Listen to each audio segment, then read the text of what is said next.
తూర్పు గోదావరి జిల్లా, పశ్చిమ గోదావరి జిల్లా పోలీసు వారు అంతర్జిల్లా దొంగల ముఠా నాయకుడని పేరు పెట్టి రాజమండ్రి సెంట్రల్ జైల్లో బంధించిన వ్యక్తిని దేవుడు కోరుకుని జైలు నుండి విడిపించి ఆయన పనికి ప్రత్యేకముగా ఏర్పాటు చేసుకుని దేవుని బలమైన చేతిలో బలమైన ఆయుధముగా ఆంధ్ర రాష్ట్రమంతటా దేవుని పనిలో బహుబలముగా వాడబడుతున్న గొప్ప దైవజనులు బ్రదర్ దైవాజ్ఞ గారు. వీరి ప్రసంగముల ద్వారా ఎంతో మంది ఆత్మీయంగా బలపరచబడి ఆశీర్వదింపబడుతున్నారు. ఇప్పుడు వారి వాక్యం విందాం. మన ప్రభు అయిన యేసుక్రీస్తు పరిశుద్ధమైన నామంలో ఈ కార్యక్రమాన్ని వీక్షిస్తున్న మీకు అందరికీ నా హృదయపూర్వకమైన వందనాలు, స్తోత్రాలు. ఈరోజు మీ ముందు నిలబడున్న నేను ఒకప్పుడు 93వ సంవత్సరంలో తూర్పుగోదావరి జిల్లా, పశ్చిమ గోదావరి జిల్లా పోలీసు వారు అంతర్జిల్లా దొంగల ముఠా నాయకుడు అని నాకు బిరుదిచ్చి 4 దారి దోపిడీ దొంగతనాల కేసులు పెట్టి నన్ను రాజమండ్రి సెంట్రల్ జైలుకి పంపించడం జరిగింది. అయితే దొంగగా నేను మారటానికి ముందు ఒక కానిస్టేబుల్గా, సెంట్రల్ రిజర్వ్ పోలీస్ కానిస్టేబుల్గా 5 సంవత్సరాలు ఉద్యోగంలో ఉన్న నేను ఆ తర్వాత దొంగగా మారటం, ఆ తర్వాత ఇప్పుడు దైవజనుడిగా, దేవుని సేవకుడిగా ఎలా నా జీవితం మార్చబడింది, యేసు ప్రభు ఎక్కడ నన్ను దర్శించాడు అనే నా రక్షణ సాక్ష్యాన్ని మీతో పంచుకోవటానికి ముందు కొద్దిగా దేవుని వాక్యం మీతో పంచుకుని నా రక్షణ సాక్ష్యాన్ని మీతో పంచుకోవాలని నేను ఆశిస్తూ ఉన్నాను. మొదటిగా పరిశుద్ధ గ్రంథంలో ఆదికాండము 6వ అధ్యాయము 11, 12 వాక్యాల్లో ఈ రీతిగా వ్రాయబడి ఉంది. నేను చదువుతాను. భూలోకము దేవుని సన్నిధిని చెడిపోయి ఉండెను. భూలోకము బలత్కారముతో నిండి ఉండెను. దేవుడు భూలోకమును చూసినప్పుడు అది చెడిపోయి ఉండెను. భూమి మీద సమస్త శరీరులు తమ మార్గమును చెరిపివేసుకుని యుండిరి. ఇప్పుడు మనం చదువుకున్న ఈ వాక్య భాగంలో దేవుని సన్నిధిని భూలోకము చెడిపోయి ఉండెను. దేవుడు భూలోకాన్ని చూసినప్పుడు అది చెడిపోయి ఉండెను అని 2 సార్లు ఈ వాక్యంలో రాయబడి ఉంది. ఎంతమంది చెడిపోయారు అని చూస్తే సమస్త శరీరులు వారంతట వారే తమ మార్గాలను చెరిపేసుకుని ఉన్నారు అని ఈ వాక్యంలో మనం చదువుతాం. అయితే దేవుడు ఒక నిర్ణయానికి వచ్చినట్లుగా 13వ వాక్యంలో అక్కడేమి రాయబడి ఉందంటే, దేవుడు నోవాహుతో సమస్త శరీరాల మూలముగా భూమి బలత్కారంతో నిండి ఉన్నది కనుక నా సన్నిధిని వారి అంతము వచ్చి ఉన్నది. ఇదిగో వారిని భూమితో కూడా నాశనము చేయుదును. వారిని నాశనము చేయుదును. దేవుడు ఆనాటి ప్రజల్ని నాశనం చేయాలని ఒక తీర్మానం తీసుకున్నాడని, దీనికి కారణం అందరూ చెడిపోయి ఉన్నారు అని.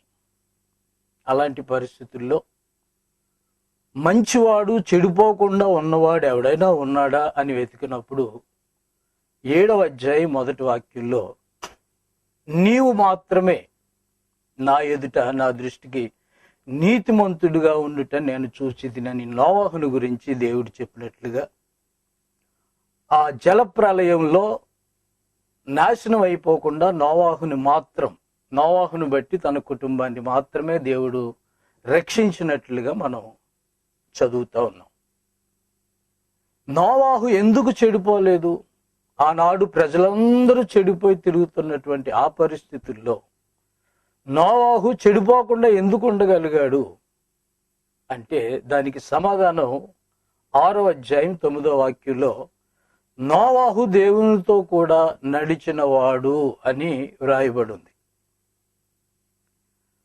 దేవునితో కూడా నడవటాన్ని బట్టి నోవాహు చెడిపోకుండా నీతిమంతుడిగా ఆ దేవుని ఉగ్రత నుండి తప్పించబడినట్లుగా మనం గ్రంథంలో చదువుకుంటా ఉన్నాం.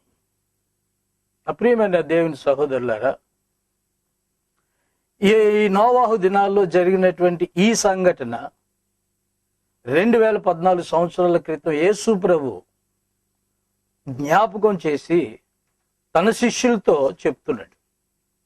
యేసు ప్రభుని తన శిష్యులు, ఈ యుగ సమాప్తి అంటున్నావు, నీవు రెండోసారి వస్తానంటున్నావు, నీ రాకడకు సూచనలేంటి అని ఆయన్ని అడిగినప్పుడు ఆయన ఎన్నో విషయాలు చెబుతూ ఈ విషయాన్ని జ్ఞాపకం చేశాడు.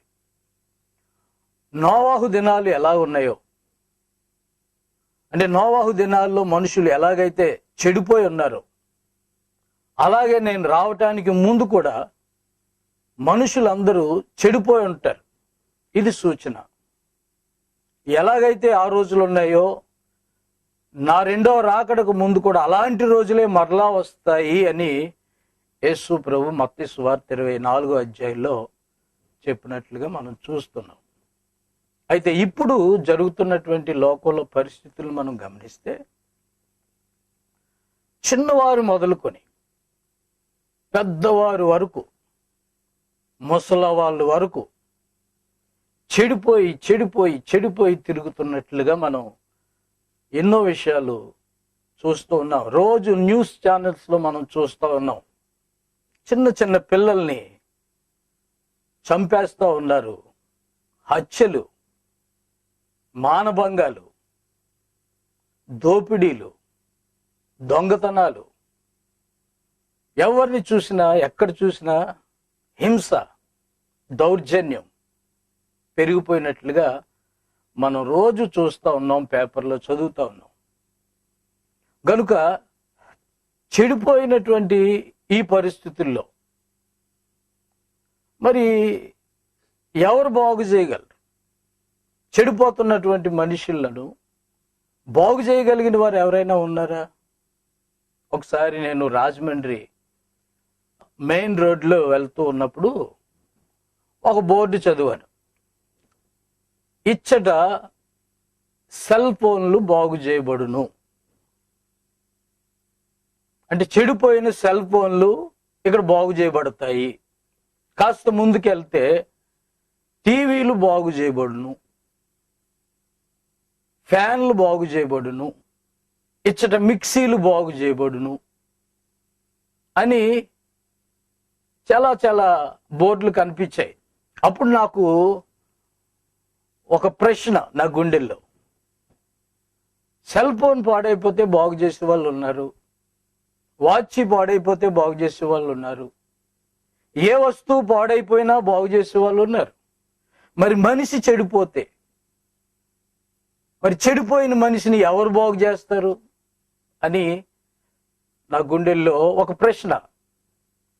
దీనికి సమాధానం నాకు బైబిల్లో దొరికింది.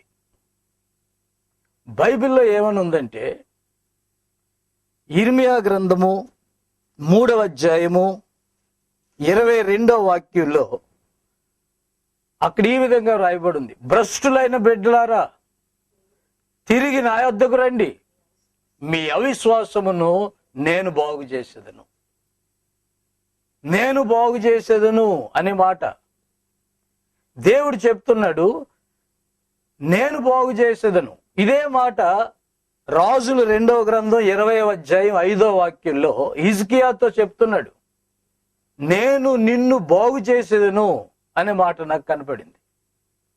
మరొక చోట కీర్తనలో ఉంది, గుండె చెదరిన వారిని ఆయన బాగు చేయువాడు అని. లూకా సువార్త 22వ అధ్యాయము 55వ వాక్యంలో ఏమని రాయబడి ఉందంటే, ఆయన వాని చెవి ముట్టి వానిని బాగు చేసెను అని రాయబడి ఉంది. చాలా చోట్ల బైబిల్లో ఆయన బాగు చేయవాడు అని, బాగు చేస్తాడు అని వ్రాయబడి ఉంది. మరొక చోట ఏం రాయబడి ఉందంటే, మార్కు సువార్త 7వ అధ్యాయం 37వ వాక్యంలో ఏమని రాయబడి ఉందంటే, ఈయన సమస్తమును బాగుగా చేస్తున్నాడు. ఆనాటి ప్రజలు యేసు ప్రభు చేస్తున్నటువంటి ఆ కార్యాలు చూసి వారి నోటితో ఇచ్చిన సాక్ష్యం ఏంటంటే, ఈయన సమస్తమును, ఈయన బాగు చేయలేనిదంటూ ఏది లేదు, అన్ని బాగుగా చేస్తున్నాడు అని అపరిమితముగా ఆశ్చర్యపడిరి అని అక్కడ రాయబడి ఉంది. యేసు ప్రభు ఫుల్ టైం డ్యూటీ పరిశుద్ధ గ్రంథంలో మనం చదివినప్పుడు ఆయన ఫుల్ టైం డ్యూటీ ఏంటంటే బాగు చేయటమే పనిగా పెట్టుకున్నాడు. ఒక చోట అంటాడు, నశించిన దానిని వెదికి రక్షించటానికి, బాగు చేయటానికి నేను వచ్చాను అని లూకా 19:10లో యేసు ప్రభు చెప్తాడు. నశించిన దానిని అంటే అర్థం ఏంటంటే, పాడైపోయిందైతే బాగు చేయొచ్చు. పాడైపోయిందని పక్కన పెడతాం, పక్కన పెట్టినది తీసుకెళ్లి మెకానిక్ దగ్గరికి ఇస్తే వాడు బాగు చేస్తాడు.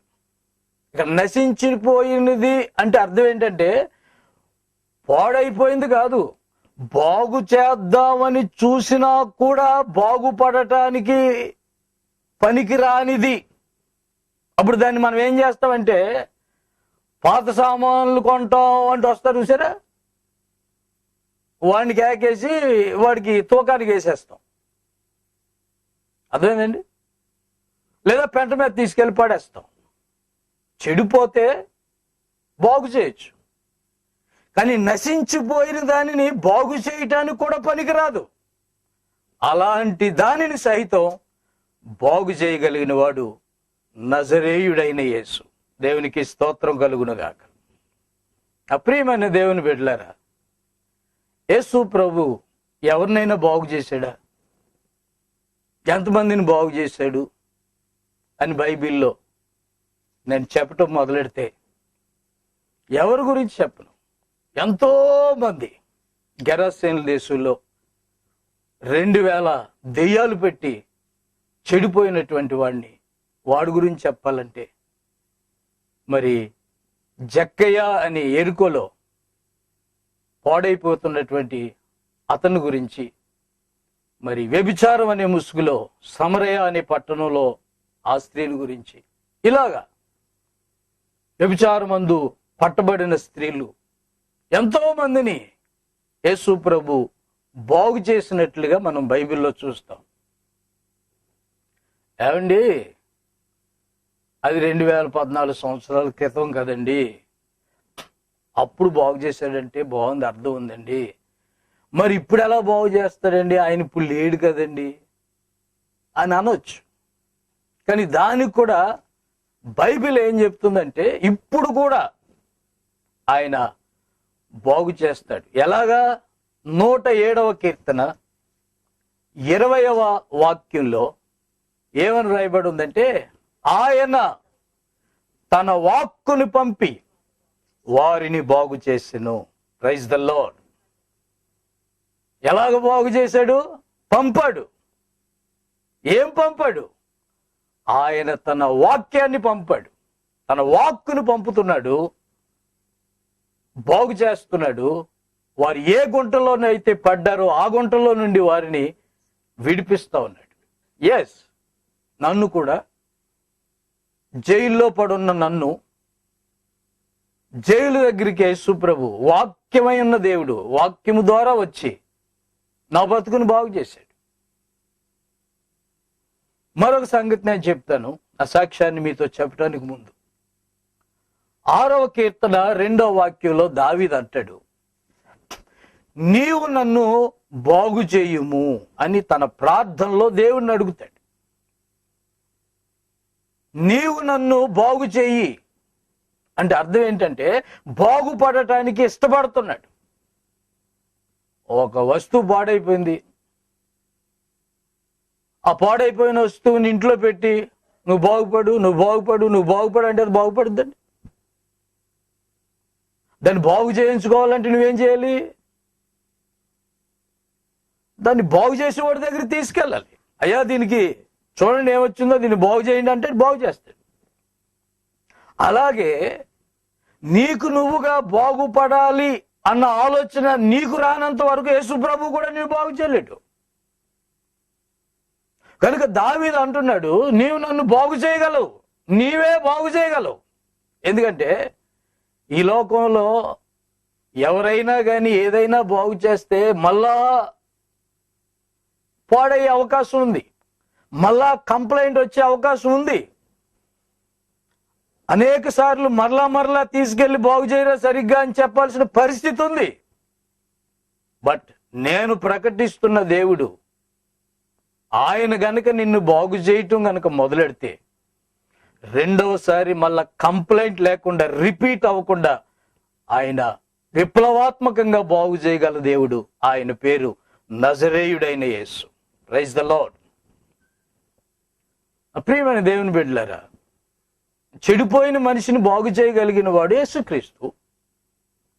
అయితే బాగుపడటానికి మనం ఇష్టపడాలి. రెండవదిగా మరొక సంగతి చెప్తాను. మొదటి రాజుల గ్రంథం 18వ అధ్యాయం 30వ వాక్యంలో ఏమని రాస్తుందంటే, కింద పడద్రోయబడి ఉన్న యెహోవా బలిపీఠమును బాగు చేసి అని ఉంది. అక్కడ ఏలియా అనే ప్రవక్త బలిపీఠం పడిపోయి ఉండటం చూశాడు. యెహోవా బలిపీఠం పడిపోయి ఉన్న దానిని మొదట బాగు చేశాడు.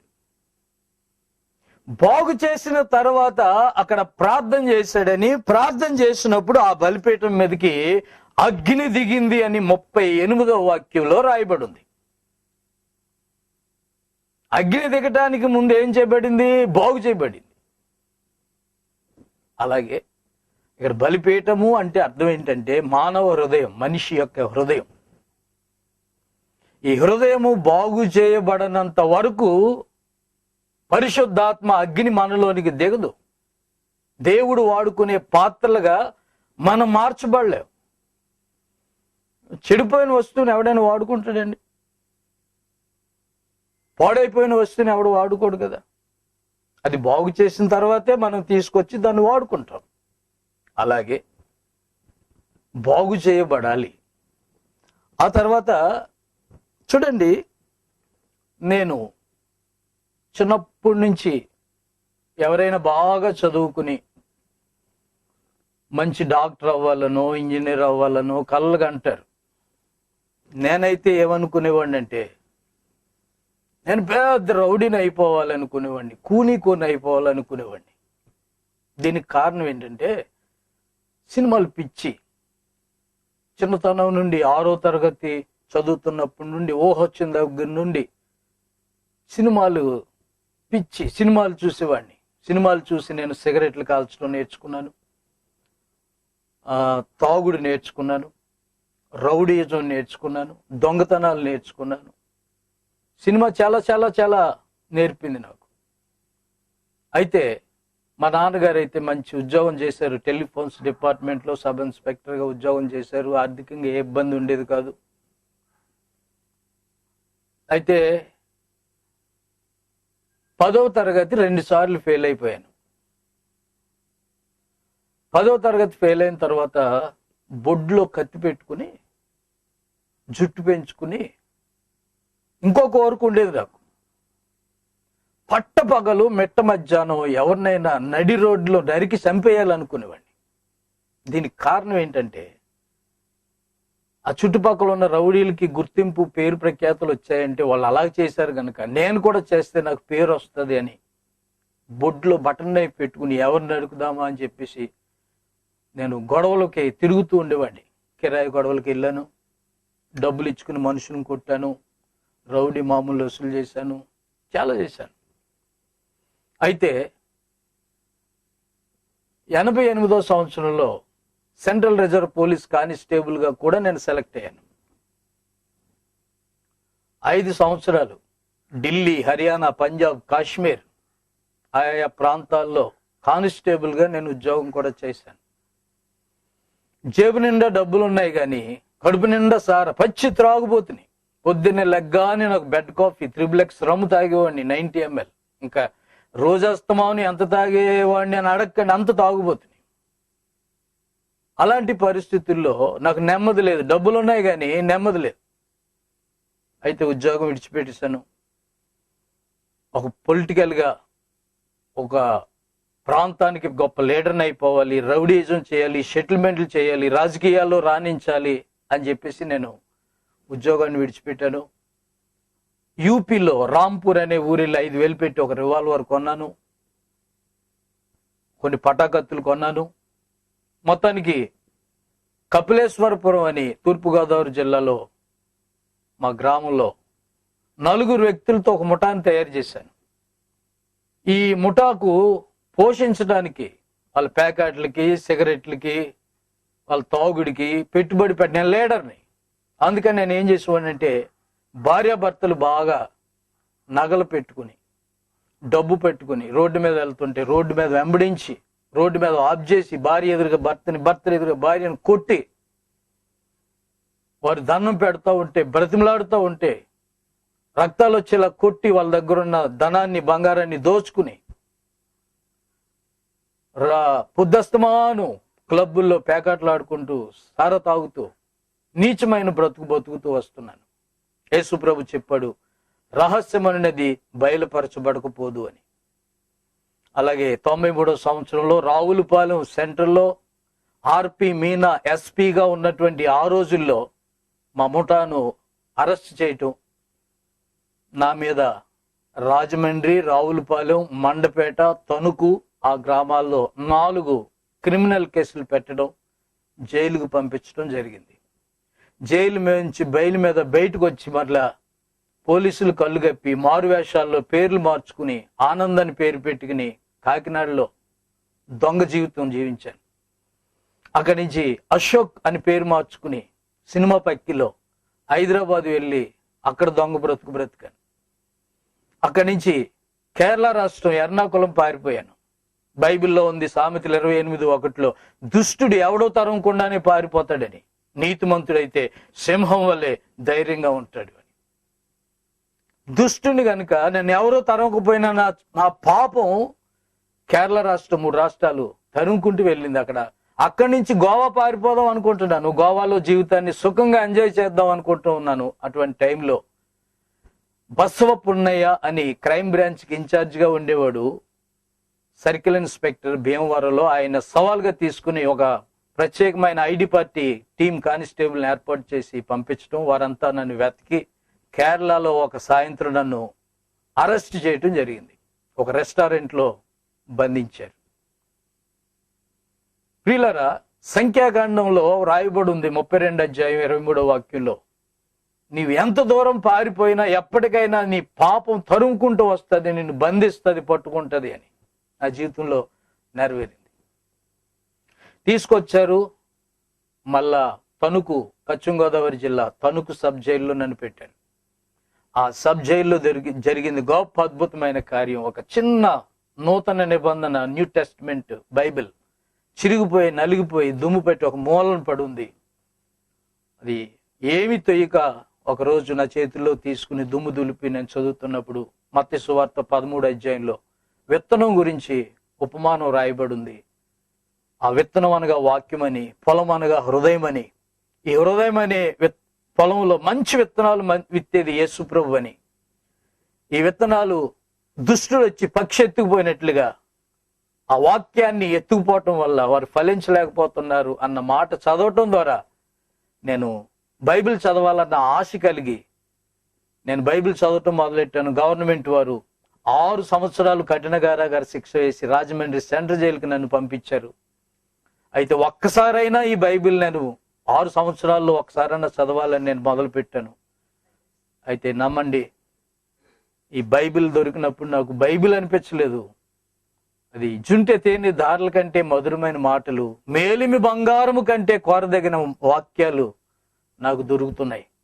స్త్రీ తన కడుపును పుట్టిన చంటిపిల్లైనా మర్చిపోతుందేమో గాని నేను నిన్ను మరువను అని, నార చేతుల మీద నిన్ను చెక్కుకున్నానని, ముదిమి వచ్చే వరకు నేను నిన్ను ఎత్తుకుంటానని, ఇలాంటి గొప్ప గొప్ప వాక్యాలు దొరుకుతుంటే ఇంకా ముందే ముందు అన్న ఆసక్తితో దివారాత్రం పగలు రాత్రి లాకప్ తీసిన ఒక్కసారి చదవాలనుకున్న నేను నాకు తెలియకుండానే 3 సంవత్సరాల్లో 10 సార్లు సుమారు ఈ బైబిల్ చదవటానికి దేవుడు సహాయం చేశాడు. దేవునికి మహిమ కలుగును గాక.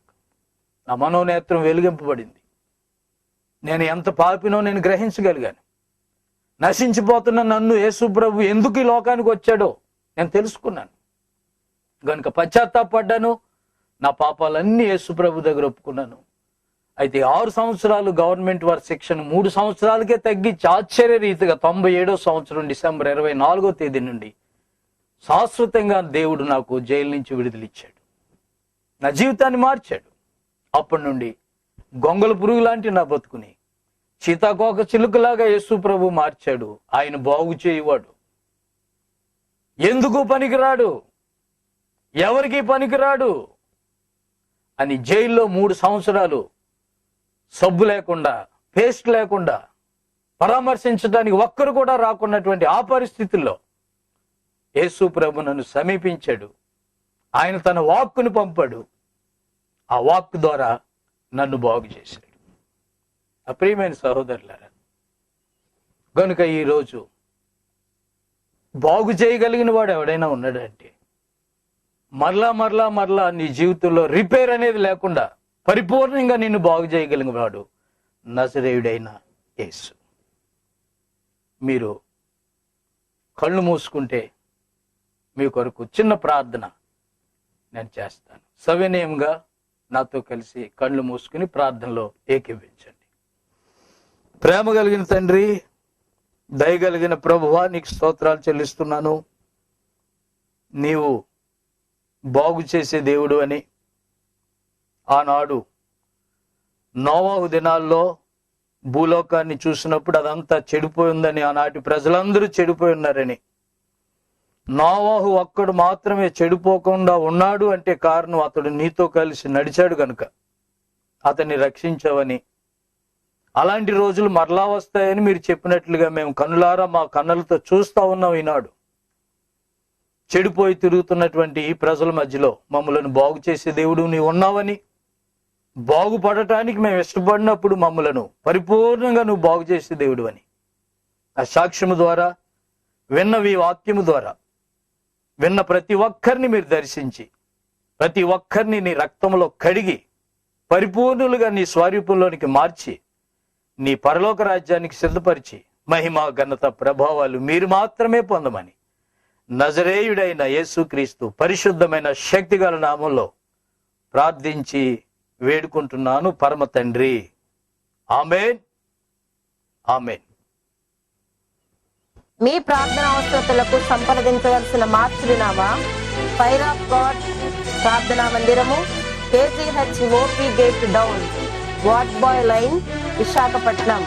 మా సెల్ నంబర్ 97040071